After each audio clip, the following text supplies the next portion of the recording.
is going to be giving us our morning keynote session entitled Making Sense of Allyship. I had the pleasure of meeting Lou in real life, which is always a joy, last year at another event. And so I'm just pleased to introduce you to a new audience. But Lou, you'll introduce yourself much more eloquently than I can introduce you. So the floor is yours.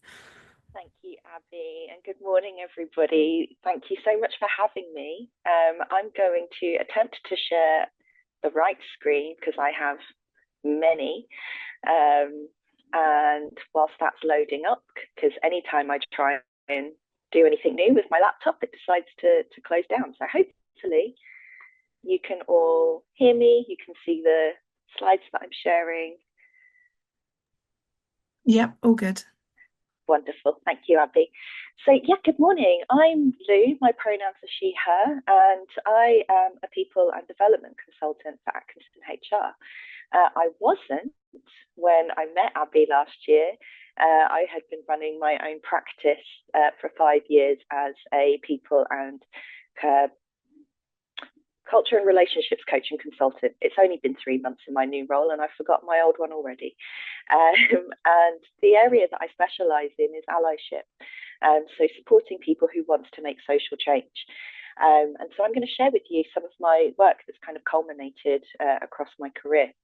And just very quickly, Atkinson HR, who I work for, and I'm really proud of their work. We are a bespoke HR consultancy, and more than happy to kind of share with you the type of work that we do, especially the type of work that I do within it. But I know you're here for the good stuff, so let's move forward onto the next slide. So it's going to be really difficult for me to talk about allyship and systems of oppression without touching on some subjects that might be difficult for some of you.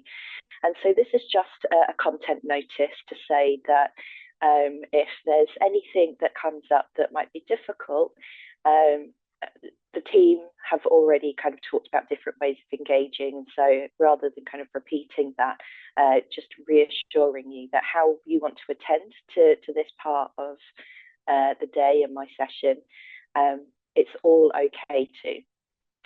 And so I come with 3 kind of suggestions of how you might get the most out of this session.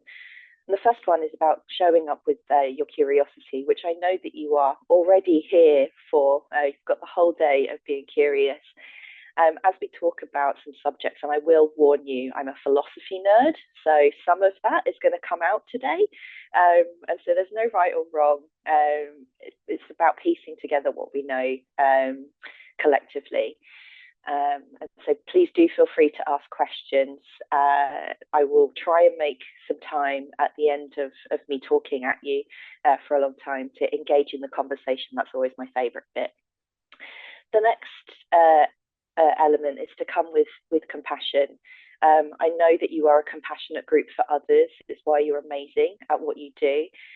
In this session today, particularly since I don't have the privilege of being with you in person, practicing self-compassion, incredibly important. So if you do need to pause, put me on mute, take a break, that's all of it is okay. And then the last element is to come with some courage. We'll be talking about some things that you might find uncomfortable. Each of you will be on a different stage of the journey. So please do feel free to be brave and ask those questions that you think might be silly, because that's what this space is designed for. So with that additional housekeeping out of the way, let's talk about allyship. And so before we go into how you perform or behave as an ally, let's really understand what it is. And in order to do that, we need to start looking at a very fundamental aspect. And my coaching practice is an existential coaching. So we're going to go into some deep philosophical ideas here. In order to understand systems of oppression, we need to understand how we work as humans, how we operate. And so we have an individual here, bright, and full of possibilities. And part of how we understand systems of oppression is to understand what makes us us. And so there is one lens that is around who we are as a physical thinking entity. So we are the choices that we make, the decisions about our actions and behaviors. It will be to do with how our brains and our bodies work, our physical appearances, our sex, our age, our racial or ethnic heritage. And so these are things that are very much rooted to ourselves as an individual. And then there is a whole nother layer of that adds to who we are. And these are things that are kind of within our circles. So our sense of our levels of health, both physical and mental health, emotional health. It's about the key relationships that we have. It's about the philosophies or religious beliefs that we've been brought up with, or that we've encountered and adopted on the way. It's our gender identity. It's the level of education that we have. All of our kind of narratives, our biographies, the chapters that we've accumulated over our lifetime.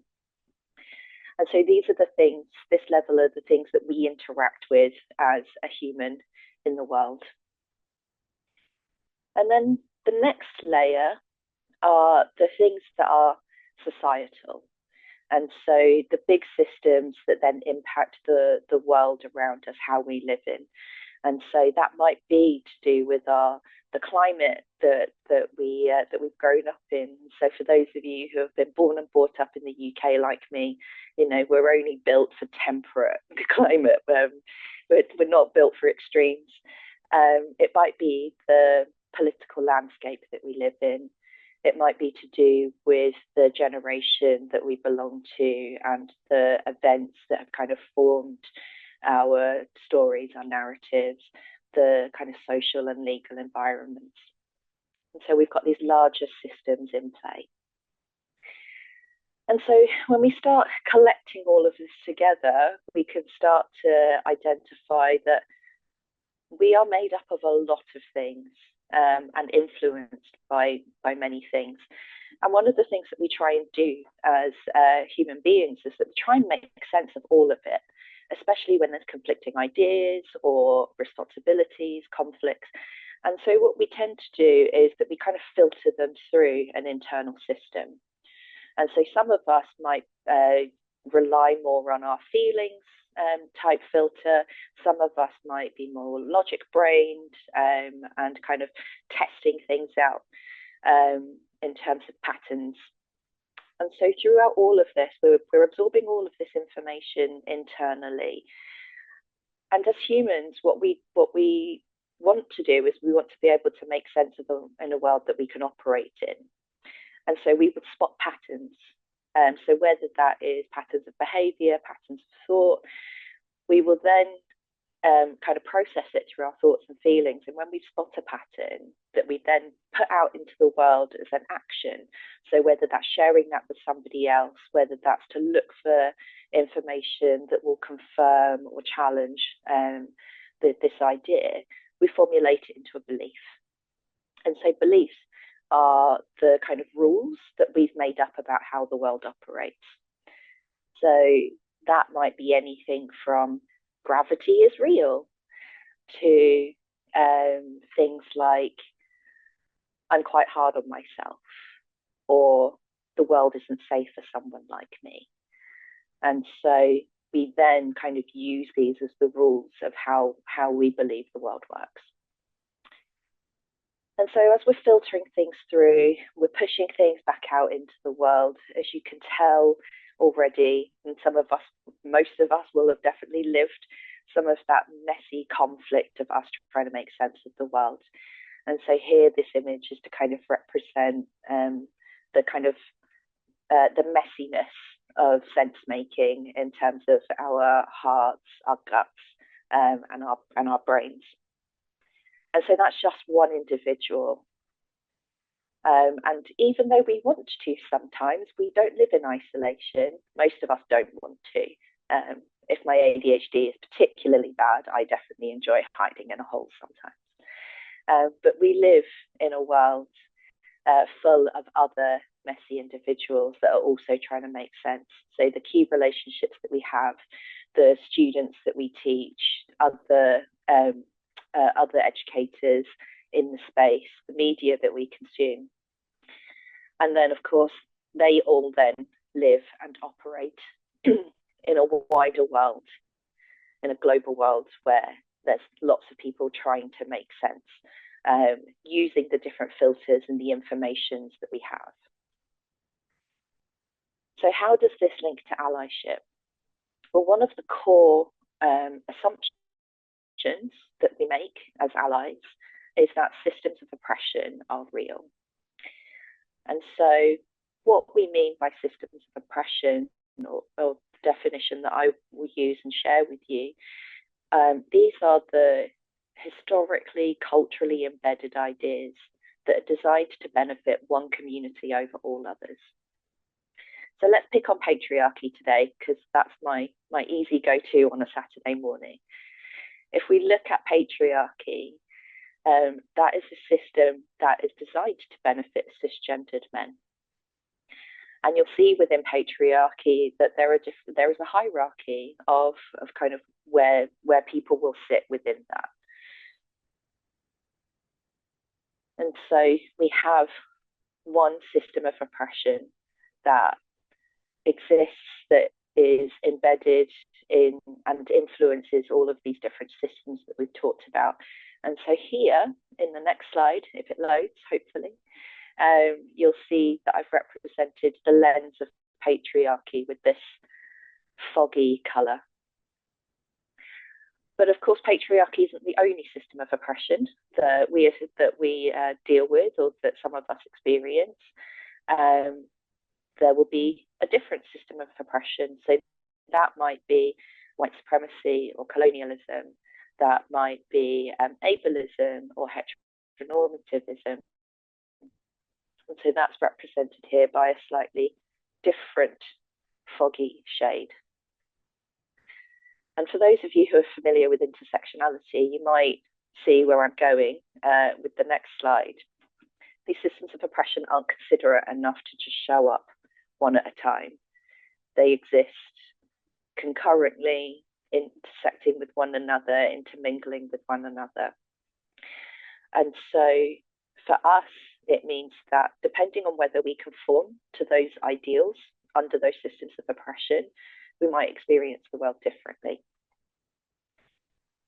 And because of that very unique combination of the things that make us us, it means that we will experience it slightly differently and quite uniquely. And so, as I said, the assumption that we hold in allyship is that systems of oppression are real and that everyone is affected, because these are those thoughts, the priorities, where resources are kind of allocated. They exist within our world and different areas and disciplines, and so they exist, and we're all impacted by them. For some of us, for all of us, how we experience them will be based on whether we conform to those ideals or not, whether our identities, whether our behaviours, the way that we choose to present ourselves or dress. And so what tends to happen is that for those systems of oppression that most negatively impact us, they'll be the ones that we are most aware of. And so that's why in the previous slide, I called them systems of privilege and oppression, because privilege is when we are desired that we do benefit from those. And they're probably the ones that we're less aware of, because we tend to be quite worrisome individuals, worrisome brand. And because we're trying to keep ourselves safe, we're trying to get by. And so we recognise as allies that for those people who don't conform under those different systems of oppression, our experience of the world can include harm, violence, discrimination, or being omitted and left out, which is what so many people from marginalised communities will talk about and experience. And so I guess here what I wanted to share is that when we look at those things that make us unique, that unique combinations of our identities, our experiences, our history, how we approach and conduct ourselves in the world, it's very likely that most of us will experience both the benefits of those systems of oppression, but also the harm that can come from it when we don't conform to those ideals. And so for many of us, we experience the world both as oppressor and oppressed. So what does that mean then for us as allies? Well, firstly, allies celebrate diversity. They understand that there is a wealth of innovation and ideas and perspectives that we can all learn from, that we celebrate that. And specifically, and I do get into a debate about this, so please do feel free to share your thoughts with me. Allies are people who want to challenge systems of oppression for communities that they don't identify with. And the reason why that is a special distinction is that if we are trying to change and challenge those systems of oppression that we are not most negatively impacted by, we have a different set of resources that those communities that are on the most harmful end of those systems of oppression might not have. And I'll go into that in more detail in a bit. I've already kind of shared that bit in my next slide, is that allies are working to change those systems of oppression. That they recognise that whilst there are individual incidences or manifestations of it that we can interact with, ultimately it's the systems themselves that need to change.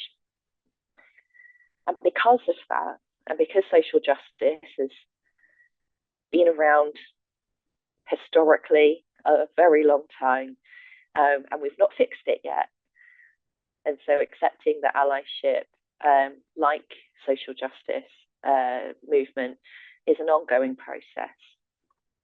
That is partly to do with the fact that we know what we know. So we have that unique experience of the world that is made up from the combination of the things that make us us. And so actually there is more that we don't know, and there's more that we don't know that we don't know. And so allyship in itself is a learning journey. Where it's not just around kind of theoretical learning, but also how we accept and play with and experiment with the aspects that are completely unknown to us. So, why is allyship important? I am an elder millennial, and as part of that generational characteristic, I'm genuinely intrigued of why we're tired all of the time. That might just be me in my 40s now. But this idea of kind of being tired all of the time, and when I'm working in periods where there's real social harm happening. So this piece of work really consolidated for me in 2020. So my practice at that point was only a year old. We had the resurgence of the Black Lives Matter movement after the murders in America, but also on a personal level, I am an East Asian woman, and during that time, me and my community faced a lot of harm during the pandemic and the narratives around that. And so, as I'm kind of observing this, and we've seen more examples of where harm's happening to communities ever since then. One of the main narratives that I hear is, people from marginalised communities talking about them being tired. And so, from my research, because I was also doing my master's at the time, because there wasn't enough going on in 2020. So during my research, one of the terms that came up was the idea of battle fatigue, Most of the research talks about racial battle fatigue, but actually we also see battle fatigue for other marginalised communities as well. So I'm just going to quickly summarise some of the things that contribute to this sense of battle fatigue. The first one is the notion of code switching. There's also a similar phenomenon. So code switching tends to be around people who are brought up multilingual or from multiracial households. There is a neurodivergent equivalent, which is called masking. Some of you may have picked up on it. Masking's been a huge thing on social media over the last couple of years. And the idea around code switching, it comes from linguistics originally. And so linguists were fascinated with how somebody could speak to you in English in 1 second. 跟住同你講中文, vous parlez français. That's my party trick. That's it. That's as interesting as I can get. But the idea is that social linguists then wanted to explore whether it was just a language phenomenon, that somebody could take contextual clues and then switch their language. And then what the research that they found was that actually it's beyond language. It's things like behaviors. So just to give you an example, I've also worked in education my whole career up until becoming a consultant. And I was advising a medical faculty who was having some issues with some of their students. This is at university level. And so one group of students in particular was getting feedback from the hospital that patients found them rude, aggressive, that they had no bedside manner. And when I went to explore further, it turns out that this group of students were all young Black men. And so taking on that feedback, what these young doctors started to do was to speak in a higher cadence, because then their voices weren't so deep and seemingly intimidating. They were much more polite, overuse of pleases and thank yous. Some of them made themselves take up less physical space, so shrank their stature, moving in a way that was kind of both efficient but also less destructive. And so when we're starting to think about how we might adjust how we behave in certain situations and constantly assessing whether we are safe, whether we need to integrate, you can then start to see how this contributes to the idea of battle fatigue. The next element that contributes to battle fatigue is the idea of the weight of representation, particularly in areas where there is underrepresentation for particular communities. And especially when we're doing more of this work to drive social change, to increase diversity. And for those of you kind of working in institutions, you might recognize that, like I said, my background's in universities. And so there's only one way that you can fix a problem in a large bureaucratic organization. Yeah, we get a working group together or a task force. And so if the issue then is around underrepresentation, what we then do is that we ask people to give up their time, that we don't pay them, we don't give them enough resources to take on this additional work. We might also see it in terms of education, where people from marginalised communities disproportionately take on mentoring roles or outreach roles, especially when serving those communities. And so taking on this additional work, usually without the appropriate amount of resources, then also adds to that. And then this next slide always makes me laugh, because the first time I shared this slide, it was with a group of search engine optimizationist specialists. That was a very niche conference, and they got very uncomfortable. You could see the shoulders rise, because we're talking about privilege and fragility. And so I've already mentioned earlier that when I talk about privilege in this context, we're talking about existing in a world where there are systems that are designed for our benefit, designed to give us more resources or opportunities to thrive. And fragility comes from that idea of the discomfort, the denial, and sometimes the aggression when people are faced with that idea, usually for the first time. Unfortunately, that's not always the case. And so if you are an ally or a member of a marginalized community that you're trying to raise awareness of somebody's behaviors or language, when you're constantly having to then judge whether they're going to respond in a way that is confrontational, again, that additional assessment, and that's before even moving into those phases of confrontation. Anybody who has been on particularly toxic platforms or social media may have experienced this digitally. I'm not even giving it a name anymore. And so having to manage or deal with those types of confrontations based on people's privilege. Another aspect that I'd explored in my research was this concept of organizational gaslighting. And so for those of you who are not familiar with the term gaslighting, or you've seen it on social media and it's kind of not quite sure, gaslighting is a form of emotional abuse.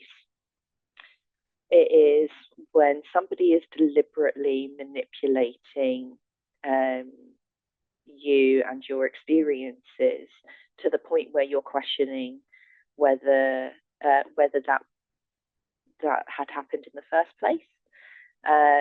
It's about manipulation to the point where the person on the receiving end of it is questioning their own sense making. So for those of you who are interested in the origin, it is a play and film. I'm going to say old because time works weird in my ADHD brain. It was in black and white. It was an old enough story about a unfaithful husband. And when his wife was suspicious and asked him about it, he had then denied it, said, "You're going mad, you're over-exaggerating," to the point where he was manipulating things around the home in order for her to question her own sense of sanity. And that included the gaslights in the home. So that's where the phrase comes from. Organizational gaslighting is, oh, thank you, Emma. Emma's shared a link for anybody who wants to learn more about it. Organizational gaslighting is when it happens on an organizational or a cultural level. And so just to give you a very quick example, and this does involve a story around sexual harassment. So if anybody needs to put me on mute for a minute, please feel free to. I was young and very early in my career, and there had been somebody who was far more senior than me and actually had recruited me for the role, had made a very inappropriate suggestion to me. We were on our own. Essentially, he had asked if I was going to dance for him on his table, rather suggestively. This is the shortest version of the story. I was horrified and I left. I was running an open day at the time, so I found a quiet space, which was outside of my office, to process what had happened. And my friend and colleague found me, saw that I was upset and I was angry. I explained what had happened, and the questions and the comments that came from him later, and it wasn't deliberate, but it was something that was kind of motivated by something that was around protecting the organization, and some of it was around protecting me in a lopsided patriarchal way. So comments like, "He's more senior than you. Do you think anyone's going to believe you? What if this goes out? It's going to make the college look really bad. HR doesn't have any systems in place for you to report." And you know what? I looked it up and he was right. There was no reporting mechanism. There was nothing in our processes that would acknowledge or anticipate the experiences that I'd had. And so when we talk about organizational gaslighting, we're talking about the systems and whether they recognize that certain experiences need to be anticipated for. It's about the organizational messages around what happens with harm. And this, for you, will be linked to things like your safeguarding policies. And so organizational gaslighting then also adds to that additional burden. And then the last thing, I'm sure by no means least, is an area that I specialize in, which is around collective and cultural trauma. And so whilst we're probably more familiar with individual trauma, collective and cultural trauma is something that's kind of emerging more in both research and in kind of social consciousness. I just wanted to share with you what that means.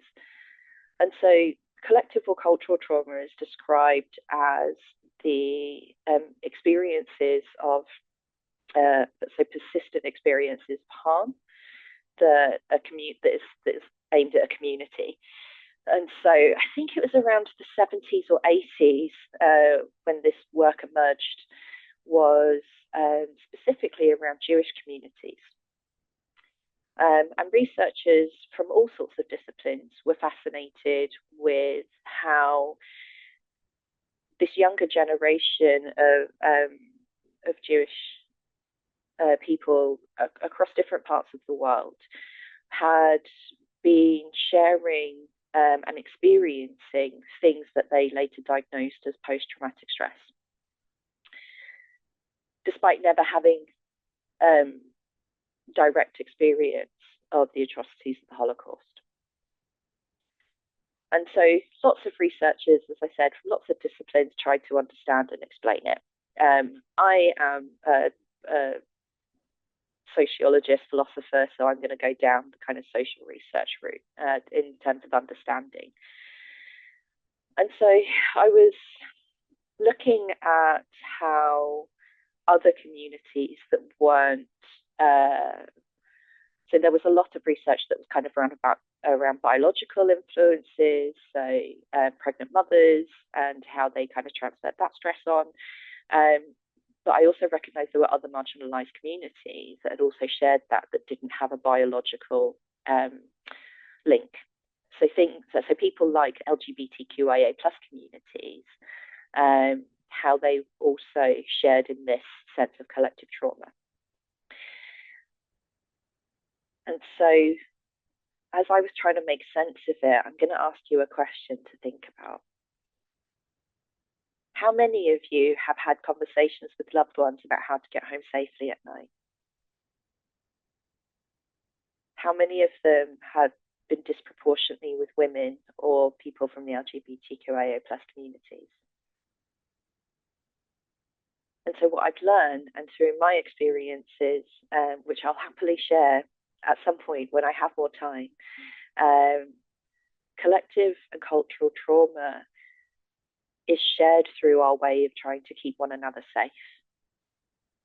So we share stories, we share tactics, we give advice about going home, about how we should be in certain situations. And so the story that I was going to share was about my mother and the types of things that she would share with me, things that came from love. But when we talked earlier about how we make sense of the world, when we see these patterns enough, when we hear this advice or we see these stories around, then one of the beliefs that we can form about the world is that we are not safe, or we are not safe in certain situations. And so for me, that kind of then made sense and a little bit more transferable of understanding how people carry around trauma that they not have only experienced for themselves, but also as part of a wider community. I was very ambitious with how many slides I could get through today. So there's been a lot of talking. I'm going to go through a few more, but I just wanted to give you a chance to take a breath, because I know I threw a lot at you and some of that was quite big and quite heavy. And so just to invite you to take that breath. I also see lots of frantic note taking, so it's also a chance to for people to kind of catch up with their note taking too. So, what does this mean for us in practice? As I've kind of already mentioned, the journey to social justice is going to be long. It's an ongoing process and it can be difficult. And it can feel very isolating, especially when we're doing the inner work, the reflective work. And especially if you are already in positions where you feel isolated. And so one of the things that I adore about allyship is that it's about working in solidarity. It's about working together, working collectively. And I kind of alluded to this earlier, that in order for us to manage and negotiate and kind of work through some of those challenging some of those systems of oppression, is going to take a whole range of energy and resources, particularly from communities that are already experiencing battle fatigue. And so in terms of what does allyship look like, I'm going to caveat by saying allyship can look different for so many people. We've already acknowledged that you are a completely unique individual that is made up of so many different things. And so allyship doesn't have to look the same way for everybody.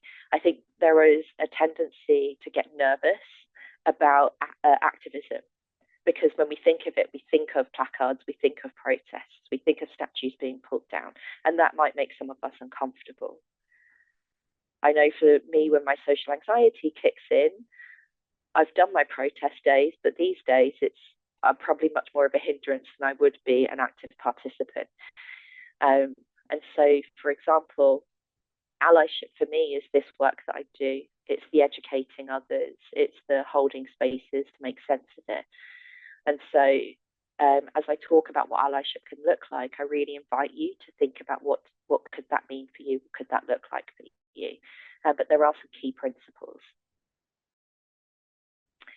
One of the things that I wanted to share with you, knowing that you are educators in this space, is to kind of highlight the area that I think might be particularly helpful for you to reflect on, because teaching and education are not immune to systems of oppression. If we think about who's been able to access further and higher education throughout history, it hasn't always been open to everybody to participate. And so this comes from, again, this is my geeky philosophy klaxon. For those of you who are interested in finding out more, there is an area of study that's called epistemic injustice. And so it looks at how systems of oppression impact how we make sense of the world, how knowledge is produced and distributed, but also how we deem certain types of knowledge more credible than others. Miranda Fricker is the philosopher who is leading on this work, and she is alive and does interviews and writes, and so you can find it. I think she's got an interview with the BBC talking about her work, so please do feel free to find out more. She categorizes epistemic injustice in two ways. I will share these slides with you, by the way, so I know that I've taken loads of notes and it's too late probably for me to tell you this, but just in case, and I know the font is a bit smaller here. So hermeneutical injustice is the first category, and that was similar to the example that I've just given, that not everybody has had the same access to how we make sense of the world. So that might be to formalized education, that might be how they've been able to name their own experiences. So if we look at the term hysterical, a word that has been around since ancient Greece, almost exclusively to talk about behaviours of women that are not conducive to a good, solid patriarchal regime. women who are destructive, who have different ideas of childbirth, of children and family. And so women there were being categorized rather than the ones being able to name their own experiences, for example. And then the next element is testimonial injustice, the other category that Fricke writes about. And so testimonial injustice is the inherent biases that we might have based on who we are and all of the things that make us us. It might be how that then impacts the types of judgment or level of credibility that we apply to a speaker. So, for example, think about a time when you've spoken with somebody whose English wasn't their first language, or they spoke in a really broad regional accent. Do you ever capture that moment where you kind of have that thought of, oh, this is hard? For those of you who are feeling a bit courageous, have you ever gotten to that point where you've gone, oh, this person's an idiot? It might be other things. It might be how they're dressed. It might be about the types of language that they use. Some of the work that I do supports PhD candidates in this area of work. And I've had students say, people struggle to take me seriously because I speak with such a broad Northern accent. And so the types of things that might make us think twice about the person speaking. So we're going to move into some of the more practical elements of what it is that you could do. And the first one is kind of working on your own self-reflection, looking at those different parts that make you you, recognizing where you might hold some level of privilege or where you might have experienced some harm. And they're both helpful. One is about kind of identifying the resources that you might have or the opportunities that you could use. And the other is around understanding where you're able to extend empathy or where you might need particular rest. And then starting to identify those areas of, do you know what, this might be an area that I don't know, or being open to the idea of there's more that you don't know that you don't know. And so this comes with a kind of reassurance or a message that where we have those privileges, we do have power. So, for example, I benefit from my educational privilege. I'm educated to master's level. I'm accredited as a coach. These things means that I have a presence or assumed credibility that means people will listen to me and will consider what I've said. I have the privileges of being a cisgendered woman where I am not burdened with the kind of with the kind of discrimination or harm that comes from somebody who is non-binary or part of the trans community. And so I have some of that energy there and some of those resources. And so that's kind of what I mean, like, you know, for each of us, we'll be able to experience both oppression and where we have those privileges. And so it's recognizing that we do have some power, even though we might feel like we don't sometimes, or that we feel tired. The next area is around co-creating ideas and solutions, particularly when we're looking at social justice, particularly when we're working with marginalised communities. So this goes back to the idea of hermeneutical injustice, where marginalised communities have been the study of research rather than the authors of it. It is looking at where solutions are provided for communities rather than actually being able to contribute to their actual needs and the kind of beliefs and cultures that they embody. And so being able to co-create ideas it can be a really powerful way to start addressing some of those injustices. The next element then is around challenging established patterns. This might be patterns of behavior on an individual level.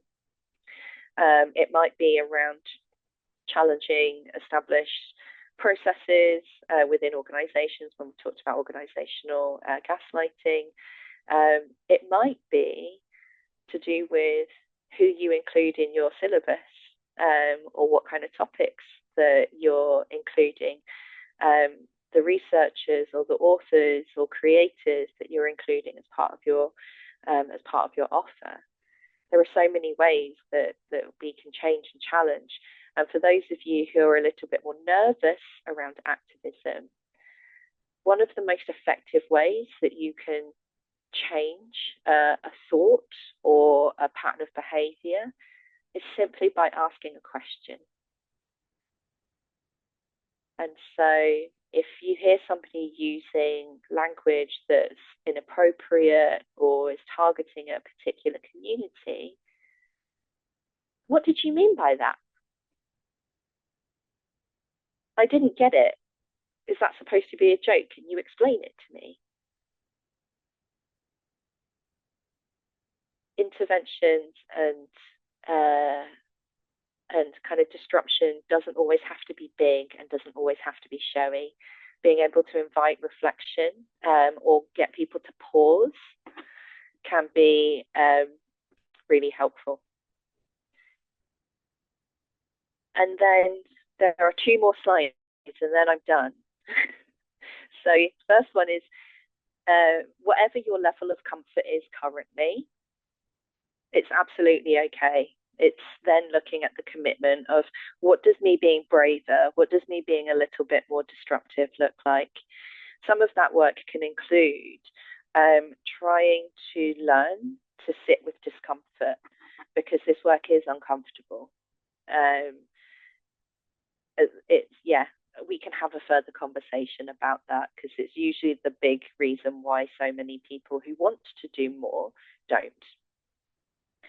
And then my last slide for you is a really important one, which is around practicing self-care and compassion, particularly for the roles that you do, where you're working with so many people and that you're open to things like disclosures. It can feel very heavy, especially if you feel unprepared or underskilled in those areas. You can only do the best with what you've got and what you know.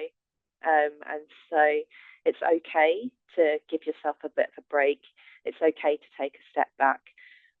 Compassion fatigue is a byproduct of battle fatigue. So compassion fatigue is when you're not directly experiencing manifestations of harm, but actually where you are exposed to more of it.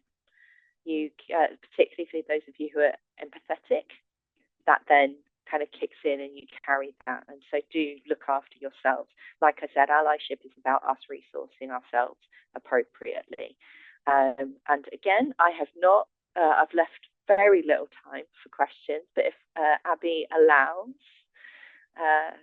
we've got a couple of minutes before the break.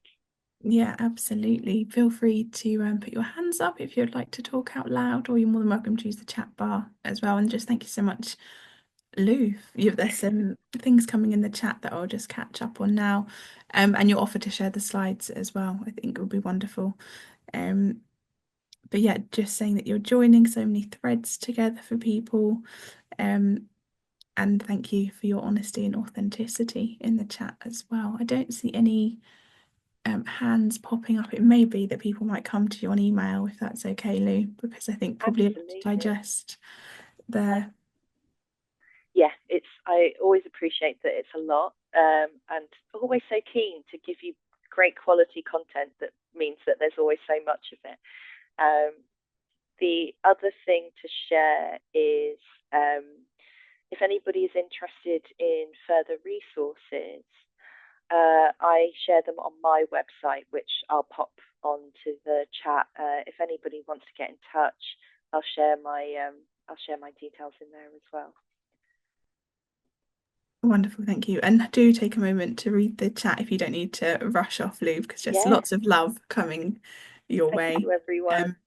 Karen's saying she's going to rewatch the video as well. So I think I'm exactly the same. There would be bits there. I was trying to make notes as we went along, but it's just so insightful. And I think as well, just thinking about our own context of adult ed, and as you're talking about access to these things, and perhaps the learners that we serve may have had direct experience and be living with some of that fatigue that you were talking about Yeah. as well.